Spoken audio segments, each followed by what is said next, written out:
주역의 39강 수산건에 대해서 살펴보도록 하겠습니다. 여기에서 건자는 절름발이 건자를 의미합니다. 건이라는 글자는 우리 일상생활에서 친숙한 글자는 아닙니다. 형성잘해서 상형에 특별한 의미도 없습니다. 그 1차적 의미는 절름발이, 쩔뚝발이 의 뜻인데, 그러니 잘 걷지 못한다는 뜻으로 해서 전진하지 못하고 곤경에 빠져 고생을 한다는 의미가 있습니다. 어제 주말은 고교 동창들과 오랜만에 아우네 장터의 병천 순댓국에 막걸리도 한 잔 곁들였습니다. 배도 든든히 채우고 독립기념관을 찾았습니다. 그런데 불행하게도 설치된 전시관이 초라하기 그지없었습니다. 더욱더 가슴 아픈 일은 조선총독부를 해체하여 주요 건축물 잔해들이 전시되어 있음을 보고 더 큰 실망을 느꼈습니다. 세상에 이렇게 부자연스러울 수가 없습니다. 마치 건꾀의 절름발이 형상만 보고 오니 마음 한구석이 허망합니다. 독립군들의 말발굽 소리가 허망하게 들립니다.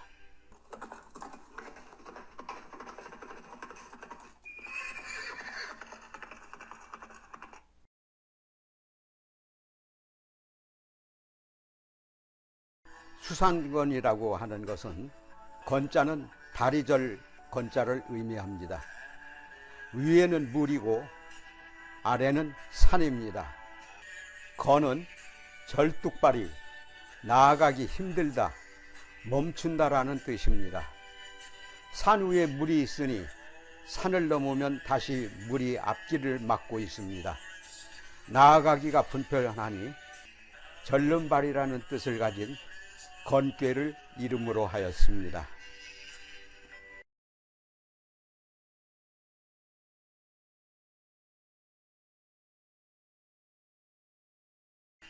설치된 전시관에서 독립군들의 말발굽 소리는 고사하고 설치된 전시관이 너무 허망했습니다.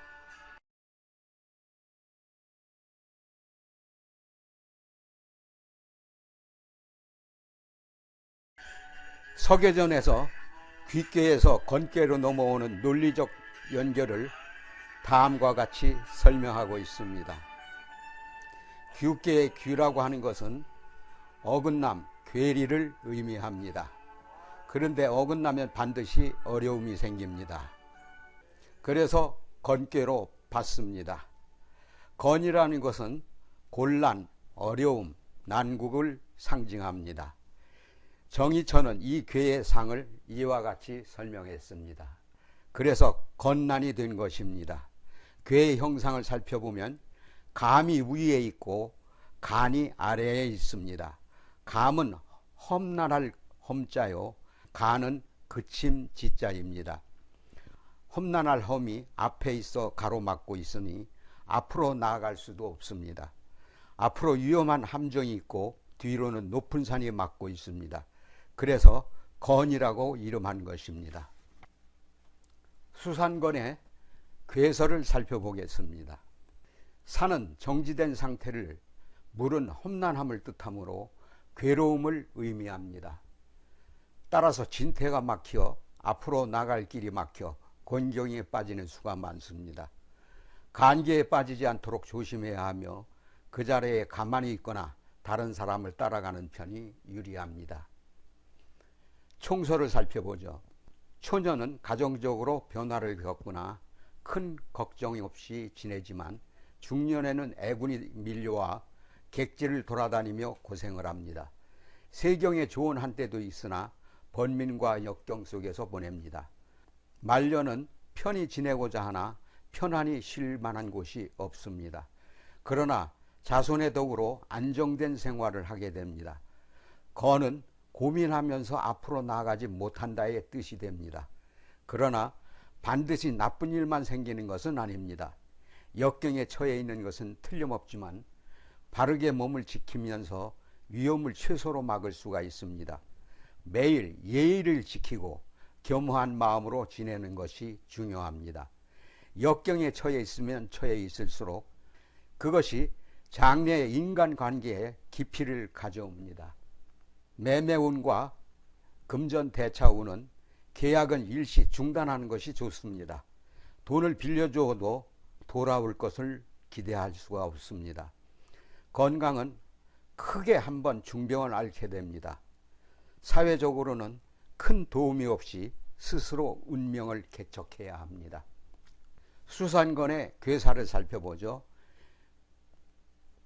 건, 리서남, 분리, 동북, 리견, 대인, 정길. 건교의 대세는 갓난 험조가 앞을 가로막고 있으며 전진하는 것을 곤란하게 만듭니다.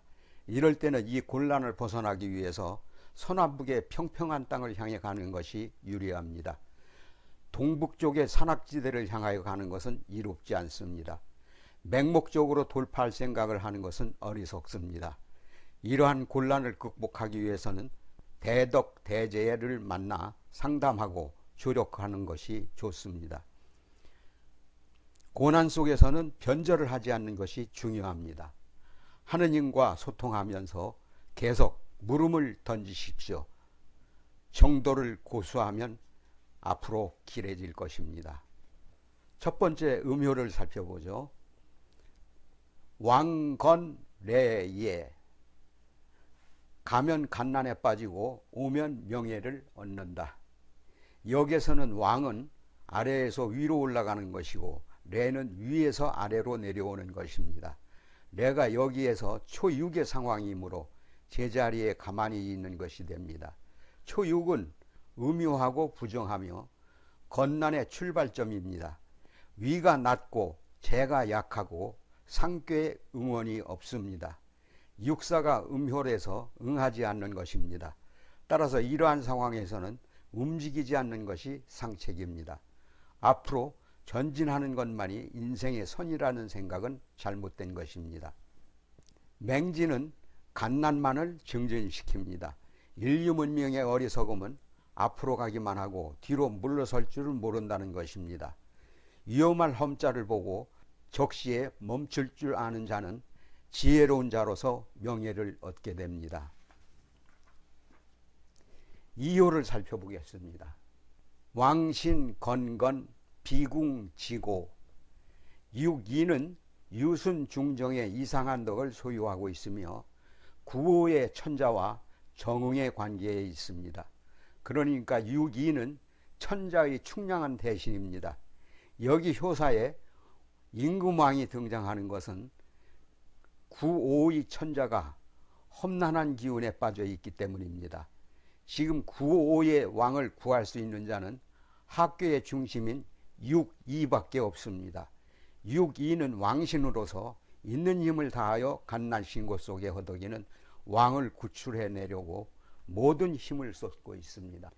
6, 2가 건건하게 노력하고 있는 것은 나 하나의 몸뚱이를 위함이 아닙니다. 대의를 위해서 헌신하고 있는 것입니다. 여기 6, 2의 효사에는 아무런 기륭 판단이 없습니다. 성패에 관한 언급도 없습니다. 왜냐하면 대의를 위한 노력은 성패를 전제로 하는 것이 아닙니다. 그것은 대의를 위해서 노력하는 것 그 자체에 절대적 가치가 있는 것이지 결과나 성과에 의해서 평가되는 것이 아닙니다. 3효를 살펴보겠습니다. 왕건래반. 9.3은 학교에서 유일한 양형이며 강건한 제목입니다. 학교의 최상위에 있으며 학교의 득묘는 이 9.3에게 의지하려 하는 경향이 있습니다. 그러나 9.3이 바라는 지향처는 상괴의 응효인 상육을 말합니다. 그러나 상육은 음유하며 위가 없고 실권이 없습니다. 전혀 의지할 수 있는 제목이 되지 못합니다. 그러나 제3효인 구삼은 결단에 물리게 됩니다.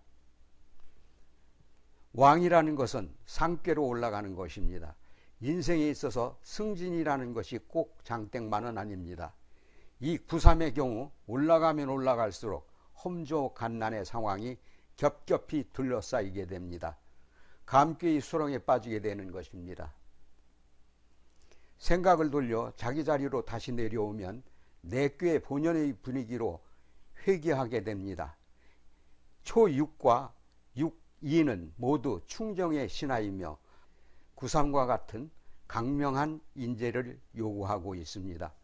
이들과 함께 손을 잡고 곤란을 타개해 나가는 것이 구삼의 능력 여하에 달려 있습니다.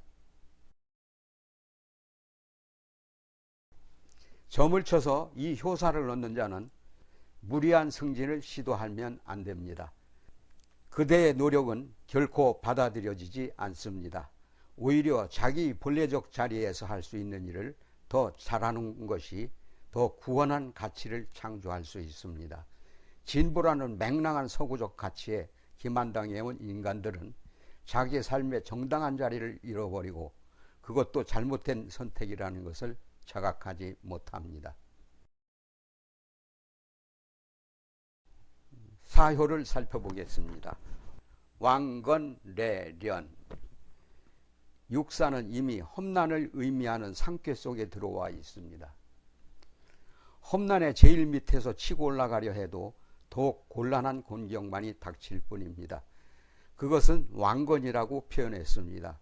그 왕자에 대하여 레라고 하는 것은 그 반대의 방향, 즉 하괴로 내려오는 것을 의미합니다. 육사의 주인공은 의의 음효, 발을정을 얻고 있는 정의로운 인물, 세상의 건난을 구하려는 보편적인 가치에 대한 헌신이 있는 인물입니다. 그런데 때마침 아래에 정의롭고 강건한 인물이 기다리고 있습니다. 혁명의 동지입니다. 육사는 아래에 있는 구삼과 손을 잡고 세상의 간난을 구하려 하고 있습니다. 점을 쳐서 이 효사를 얻는 자는 동력으로 나갈 생각을 하지 말며 동지를 발견하고 귀합해야 합니다. 때를 기다려야 합니다. 때가 차면 틀림없이 나아갑니다. 오효를 살펴보겠습니다. 대건복례. 구오의 효사는 건괴 전체의 상징이며 중심입니다. 구오는 강건중정의 모든 품격을 지닌 훌륭한 천자입니다. 그는 건난의 한가운데 빠져 있으며 천하의 난을 한 몸에 걸머쥐고 있는 곤유스러운 인물입니다.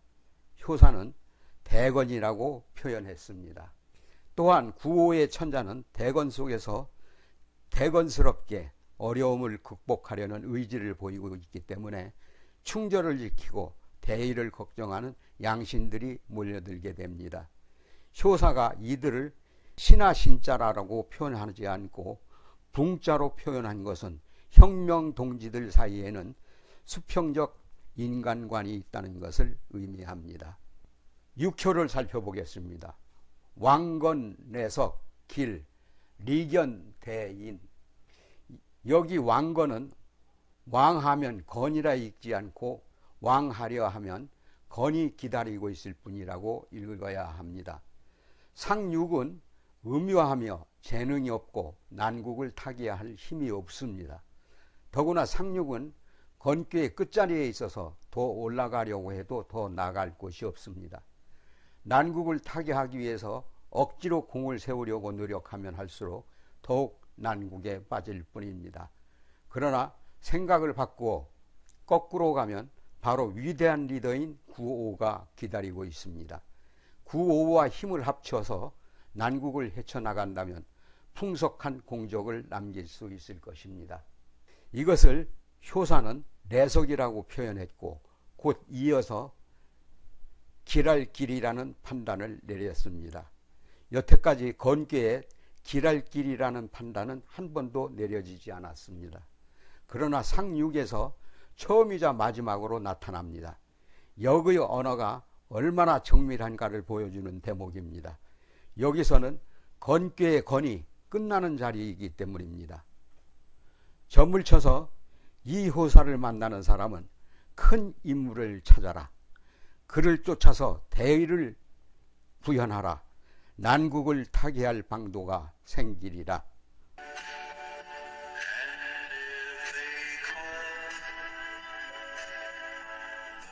지금까지 39개인 수산건에 대해서 살펴보았습니다.